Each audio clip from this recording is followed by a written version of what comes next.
selesaikan setiap satu yang berikut. Jadi kita dah belajar kan, kalau yang tengah, okey, kita buat garisan lah untuk kita buat formula. So apa ni, jadi kalau tengah-tengah ni, kalau positif dengan positif dia akan jadi positif, kalau positif dengan negatif dia akan jadi negatif. Bukan kan?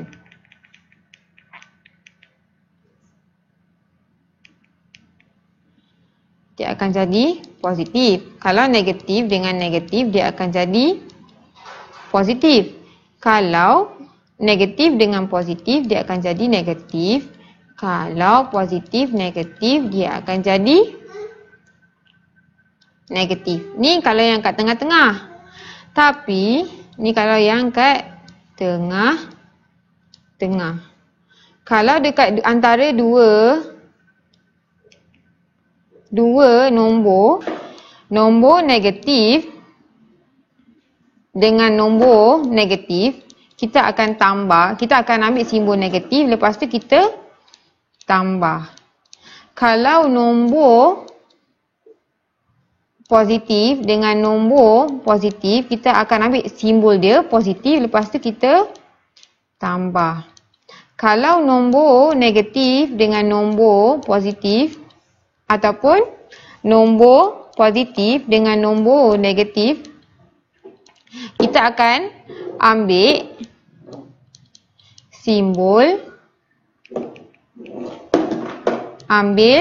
simbol yang besar, lepas tu kita tolak.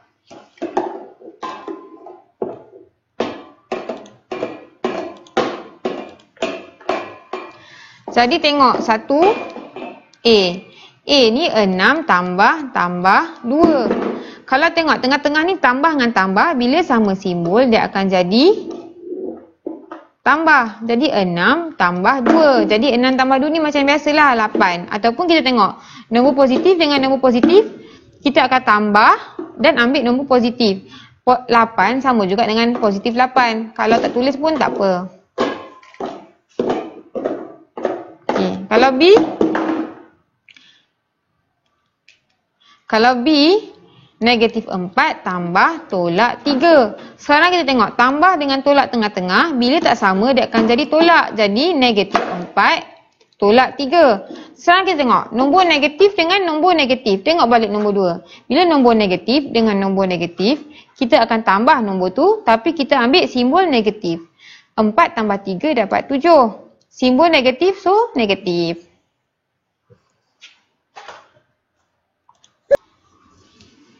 Jadi C 3 tolak tambah 2. Tolak dengan tambah ni berbeza simbol. Bila berbeza simbol tengah-tengah dia akan jadi tolak.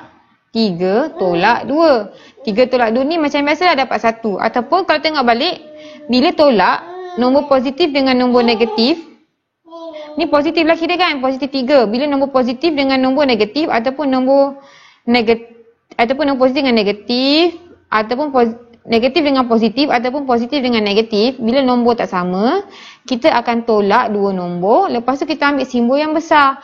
Macam sekarang 3 dengan 2, 3 lagi besar. Jadi simbol 3 ni positif. Lepas tu kita tolak, 3 tolak 2 dapat 1. Kalau di negatif 2 tolak negatif 4. Jadi macam ni pun sama. So sekarang tengah-tengah ni tolak dengan tolak dia akan jadi tambah. Jadi negatif 2 tolak 4. Jadi negatif 2 tambah 4. Jadi sekarang tengok bila simbol tak sama, negatif dengan positif, kita akan ambil simbol yang besar. Jadi simbol yang besar 4. Jadi 4 ni positif. Lepas tu kita pun tolak. Jadi 4 tolak 2 dapat 2.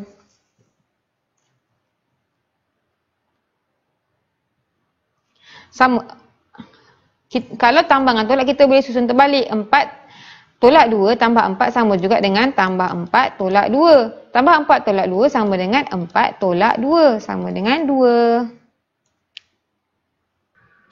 Jadi I negatif 8 tambah negatif 2. Jadi positif dengan negatif, simbol tak sama dia akan jadi tolak. Jadi kita ambil je tolak 8 tolak 2.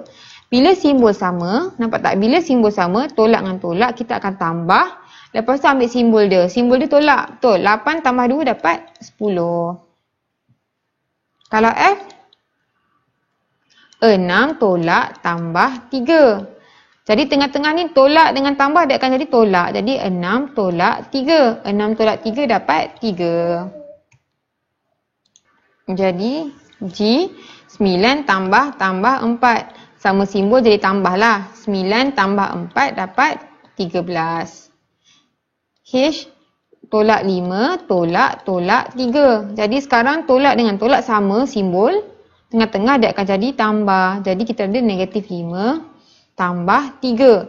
Sekarang bila nombor ni negatif dengan positif, kita akan tengok. Negatif dengan positif, kita akan ambil ni. Ambil simbol yang besar. Simbol yang besar, negatif. Lepas tu kita tolak dua nombor. 5 tolak 3 dapat 2.